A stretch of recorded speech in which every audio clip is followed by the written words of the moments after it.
Hi, my name's Stuart Weems, and welcome to the Investopoly podcast. Our goal is to share easy to understand evidence based holistic insights to help you master the game of building wealth. And welcome to the second episode in a series of 8, where I'm going to talk about how the rules have changed since Investopoly and how I've tightened them over the last 8 years and reproduced them in my new book, Wealth by Design. And today I want to talk about rule number 2, and which I've redefined as your freedom number. Now, the reality is most people pluck a number out of the air in terms of what their retirement target is, and then they build a 10, 20, 30-year plan on top of that number. Now, if the number's wrong, they're going to be unfortunately disappointed, and it's not an ideal approach. And what we want to do is bring some science to it, and we want to actually focus on 2 numbers. What's your freedom number and what's your freedom date? And that plus a few other things, I've tightened this rule since writing Investopoly. Now, of course, the way I liken it to, building a plan without that number or without that freedom number and freedom date, it's a little bit like jumping in your car and just leaving home. If you don't have a destination in mind, you're just going to drive around aimlessly, and it's the fastest way to get nowhere, really. And the problem with that is that you jump straight into tactics. Even if you don't think of the number to begin with, you just start thinking, well, what should I do to super? Should I put some more money in super? Should I go and invest in property? Should I invest in the share market? These are all tactical questions. And without the context of a longer term strategy, it's difficult to decide which one is appropriate and to what extent. I mean, the analogy is a little bit like asking a personal trainer for, what's your best exercise? Well, of course, they're going to say, what is your goal? Is it to build muscle, lose weight, build fitness? And, what part of the body are you interested in? Because interested in improving, of course. And without that context, asking what is the best exercise is obviously a pointless question. It's very similar to financial planning, asking or deciding or trying to decide what tactics should I pursue without some sort of goal in mind is pointless, another pointless exercise. And I think we're going to make friends with what the downside is, because the downside isn't necessarily, losing money or not making money. I guess if we think about, let's go and invest in property, whether it's appropriate for our circumstances or not. But if we do that in the right way, we're probably going to make money. The biggest cost is time. I'm wasting time pursuing a strategy that I shouldn't be pursuing. So, for instance, if I then decided I'm going to go an ungeared strategy to invest in ETFs when I should be really investing in property, well, because I want the gearing and I want less capital growth, putting aside, the plan changes to negative gearing and so forth, well, then that's just going down the wrong strategy. That's not going to be, mathematically just can't be as powerful as a gearing strategy. And by the time that I work that out, I've wasted maybe a few months or years pursuing a strategy that wasn't congruent with my end goal. And that's why it's super important to, really have those 2 numbers, clear picture of those 2 numbers, and to refine it over time. So over the next few minutes, I'd like to talk about, what I said in Investopoly 8 years ago and how has that changed or tightened in Wealth by Design. So I started in Investopoly. I wrote that back in 2017, published 2018. And I started by saying you need to decide how much money you need and by when. And everything else is kind of optional. If you had no idea, I said just use what you spend today.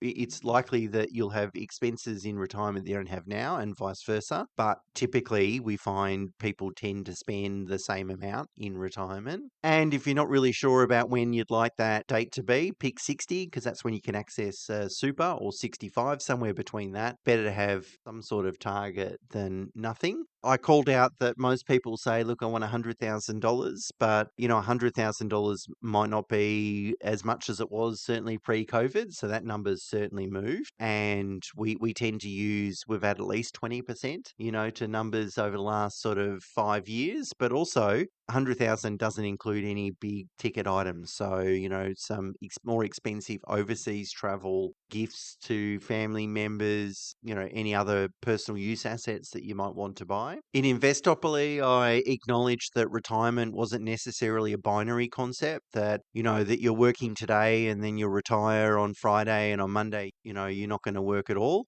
So you stop full-time work, bang, on one day, and all of a sudden you're fully retired. Having flexibility and easing into retirement is a more desired concept now. I think people, particularly if they really connect with the work that they do and they enjoy what they do, they realize that they'd like to keep doing it, but maybe not with as much stress and responsibility. And maybe not as many hours as they do, but they don't want to go down to zero. And certainly that's been certainly my experience. So when I was writing Investopoly, I was working 5 days a week. Now I work 4 days a week. In fact, everyone at Pro Solution works a 4-day work week, although we've got to produce 5 days of productivity in those 4 days. And I said from 50, which I'm now 51, I'd like to actually work 3 days a week. So that's a bit different though. My aim is to work 3 days a week over the course of a year. So that's working 156 days a year. I don't think I'm going to achieve that target yet. I'll probably work a few more days than that, but that's my sort of long-term target. And I'd actually like to do that probably for as long as I make sense. So I acknowledged that retirement wasn't binary back in 2018. Also spoke about survivorship risk. So that's living longer than you might expect. In fact, we were having this conversation today with some people in the office, that the observation is that, people in their sort of midlife these days probably recognize the benefits of regular exercise, better diet, these sorts of things than the previous generation. A lot of people, share the observation of getting their older parents to do regular exercise when they really need it is a little bit more challenging. I think that that's not a small observation. I think it's a really large observation that better education around diet, a better education around the importance of exercise, especially weight training exercise, balance, core strength, these sorts of things, definitely going to help in terms of survivorship. So, when we're planning out, we really need to, I think more and more people will need to think about, well, what happens if I do live to 100 and beyond? But I think Investopoly, if I'm really honest about it, and I'm always going to be honest about it, was more binary. Like, although I acknowledge that, you might like a phased retirement, I really talked about only how to build a plan assuming full retirement. So you work full time and then stop one day. And I think I've, probably accommodated that potential outcome a little bit better in Wealth by Design, which is a perfect segue into me talking about Wealth by Design. So this time around, I don't think the rules change very much. It's just tightened. So we've still got those two goals, the freedom number and your freedom date. So the freedom number is, how much after-tax income you want the option of living off. And then your freedom date is the age where work becomes completely optional. But what's changed is really the machinery underneath these numbers and also one key assumption also. And really every decision in the book gets tested against the one question, which is, does this move me closer to or further from my freedom number or by my freedom date? Now, here's the really important nuance, and the thing that's changed since Investopoly is that the underlying assumption in most strategies now is that retirement is not binary, and we want a plan that reflects that. So what I've really spoken about in Wealth by Design is the 3 phases of wealth building. And the foundation phase, is really, begins when you first start working, maybe to your early 40s, where the main goal is maximizing investing surplus into growth assets. So, it's all about compounding capital growth, leverage where it's appropriate, and it's all about building your net worth and generating as much return as possible in capital growth and as little as possible in income to reduce the tax drag associated with your returns. Then the second phase is creating or introducing more liquidity into your asset pool. So that's really through your 40s and 50s, where you've done the heavy lifting in your 20s, 30s, and 40s. You're starting to see the benefits of compounding capital growth. And now what you'd like to do is make sure your assets are invested in a way that's going to give you more flexibility, perhaps in your late 40s and early 50s, and certainly into your late 50s. Also, because you've done all that heavy lifting, it's entirely possible that the success of your strategy is not dependent on contributing additional capital. So therefore you might be able to have, more lifestyle balance as well and allocate some more money towards spending and enjoying those years in your 40s and 50s. And then the third phase is full financial independence, where work is a choice, a complete choice, and you only do it if you really want to, but there's no financial need to do so. And this is important because, if you want the option of reducing working hours, you potentially need a pool of assets outside super. So super's not going to be the be all and end all. It's possible that, you'll reduce working hours just enough to earn enough living expenses to fund living expenses, but then you can't make any capital contributions towards your investments. That might work. But quite often what we see is there's some sort of supplementary investment income that's required. And in that case, what you need is assets that are still maximizing absolute return. So that is capital growth plus income. That's all we're interested in, maximizing absolute return, as long as those assets have sufficient liquidity. Because even if I'm investing in the share market and I'm getting 9% growth and 1% income, 1% income is not enough to, dividend income to pay for my living expenses, but certainly a total 10% return is. If those assets are liquid, I can sell down $50,000 a year to supplement my living expenses. That's no dramas. As long as I'm spending less than that 10% return, I'm still going to be able to accumulate wealth. Now, how did I get here? Well, a couple of different things. I think more now people are asking, when can I retire? Or can I pursue, a different type of work? So they might want to do different type of work, either lower responsibility or, more enjoyable work, but that maybe doesn't pay as well. So when can I make that career change? The other thing too is that I think more people now, particularly with the popularity of the book Die with Zero, which isn't about dying with nothing in the bank, but more about trying to find a bit of balance. And, the goal isn't to die with the biggest pile of money, of course. The goal is to live a happy life and trying to find that balance where you want to make sure that you're certainly protecting you and your family for the future, but you don't want to be,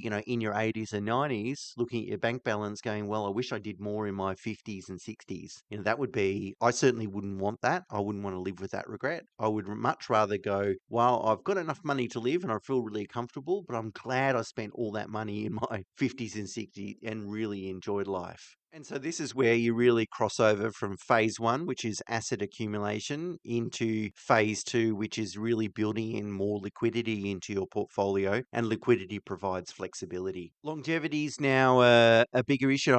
I spoke more about a perpetual portfolio in Wealth by Design. I didn't talk about a perpetual portfolio in Investopoly. That's really where we're spending less than the absolute return. So, if you've got $100,000 and you earn 10%, that's $10,000. But if you're only spending $5,000 on living expenses, then you're reinvesting the remaining monies. And so you're protecting yourself against inflation and you mathematically can afford to live forever. So that's a perpetual portfolio, which most people like. It sort of contradicts, making sure that I spend as much as possible as soon as possible. Because again, coming back to that regret or trying to avoid that regret in my later life, saying, well, I should have spent more money when I was healthier, when I had the energy to do things, when I had the time to do things.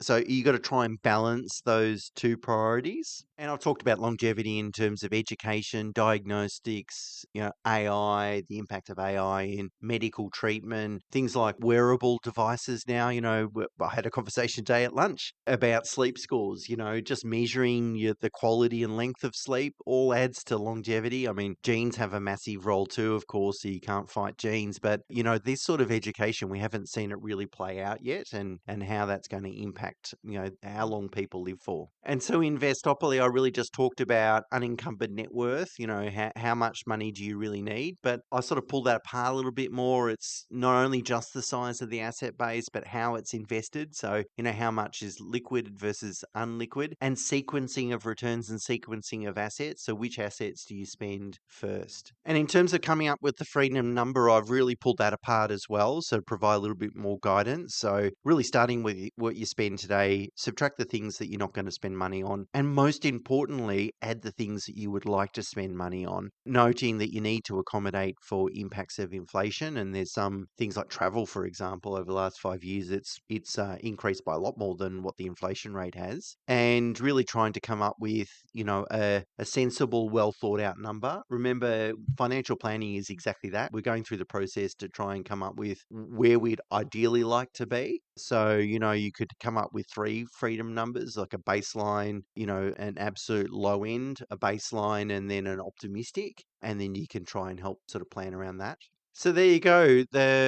Second rule, which is your freedom number and your freedom date. The rule hasn't really changed, but the precision has. So we've now got those two name numbers that we're looking for, the three phases of building the retirement, which is the foundation, income and liquidity, flexibility, and then the full financial independence. And the three levers that you can pull, which is really the size of your asset base, how your assets are invested in terms of growth versus income, inside and outside of retirement structures, and geared, ungeared, listed, unlisted, and then the sequence in which assets you can draw on first in terms of living off super and then, selling property later on or so forth. They're the levers that you can pull to really work out, whether you're on track to reach your goals. So I truly think Wealth by Design is materially better than Investopoly, and the Notebook LM tool that I've built to go along with it is an absolute game changer. I think, it's trained on the book's content, so you can ask it questions, ask it to apply the concepts to your personal situation. I think it's going to help readers get a lot more value from the book. Of course, pre-orders are open, so if you are planning to buy the book when it's published on the 28th of July, please pre-order it, because bookstores certainly look at pre-order numbers to measure whether they're going to stock the book. And if you think anyone else would benefit from them, please recommend that they pre-order it as well. This, as I said, is the second in an 8-part series. Next week, I'm going to talk about rule number 3, where back in 2018, I spoke about spending less than you earn, invest the difference. I now think willpower has nothing to do with it, and really the fix is an engine that runs on autopilot. So I look forward to sharing how that rule has changed quite considerably, I think, since Investopoly. Until next week, bye for now.